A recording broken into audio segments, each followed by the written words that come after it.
Todo mundo já passou pela experiência de querer muito, muito alguma coisa, e depois que conseguiu, passou a querer muito, muito outra coisa e a coisa anterior perdeu a graça. Eu vou te apresentar o filósofo que refletiu sobre isso e entendeu como estamos condenados a essa eterna angústia de viver entre a ânsia de querer e o tédio de possuir. Para falar sobre isso, a gente precisa entender uma ideia que à primeira vista parece simples, mas que muda completamente a forma como enxergamos a vida: o conceito de vontade em Schopenhauer. Arthur Schopenhauer nasceu em 1788 na Polônia. Sua vida teve forte influência de Kant, principalmente quando Kant afirma que a realidade do mundo é diferente daquilo que conseguimos perceber. Ele entendeu com isso que existe na natureza uma vontade cega e irracional. Quando ouvimos a palavra vontade, normalmente pensamos em algo como disciplina, determinação ou força para alcançar objetivos. Mas para Schopenhauer, a ideia era muito mais profunda e também muito mais desconfortável. Ele parte de uma pergunta antiga da filosofia: aquilo que vemos é realmente a realidade ou apenas a forma como a nossa mente consegue perceber o mundo? Segundo ele, tudo aquilo que conhecemos, pessoas, objetos, acontecimentos, chega até nós filtrado pela nossa percepção. Nós enxergamos o mundo, mas não necessariamente o mundo como ele realmente é. Ele chamou isso de representação. E isso levou à grande pergunta: o que existe por trás das aparências? A resposta que ele encontrou foi surpreendente. Por trás de tudo, existe aquilo que ele chamou de vontade. Mas atenção, não é vontade no sentido comum. Não é escolher, estudar, levantar cedo ou decidir mudar de vida. A vontade, para Schopenhauer,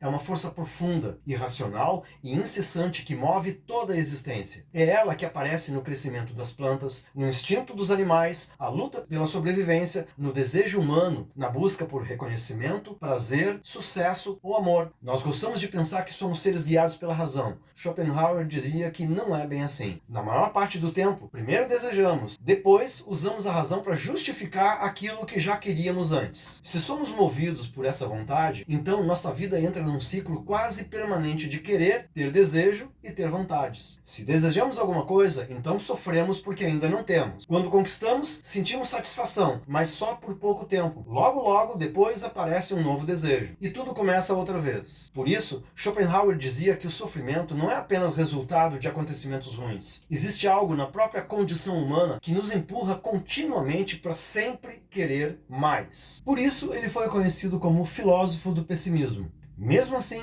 ele acreditava que existem momentos em que conseguimos diminuir o domínio dessa vontade. Um deles é a apreciação da arte. Agora pensa, qual foi a última vez que tu parou para contemplar profundamente uma obra de arte? Porque, segundo Schopenhauer, essa é uma das únicas maneiras de acalmar essa eterna angústia de sempre querer. Quando contemplamos uma música, um quadro, um filme, uma paisagem de forma profunda, por alguns instantes deixamos de querer alguma coisa e apenas existimos naquela experiência. Outro caminho seria desenvolver altruísmo e compaixão, percebendo que todos vivem presos aos mesmos desejos e dificuldades. Ajudar as pessoas seria uma segunda opção. E por fim, talvez, eu disse talvez, exista uma saída da prisão de viver sempre uma vida menos dominada pela agonia constante de consumir, pela vontade incessante e pelo impulso de sempre querer mais. Concordando ou não com Schopenhauer, a pergunta que ele deixa continua extremamente atual. Quantas das escolhas que fazemos são realmente nossas e quantas são apenas expressões de desejos que nunca param de surgir? Por isso agora eu te peço que atenda ao meu desejo de te ver inscrito aqui no meu canal e dá um joinha para incentivar o trabalho. Tem muita coisa interessante de filosofia para a gente conversar.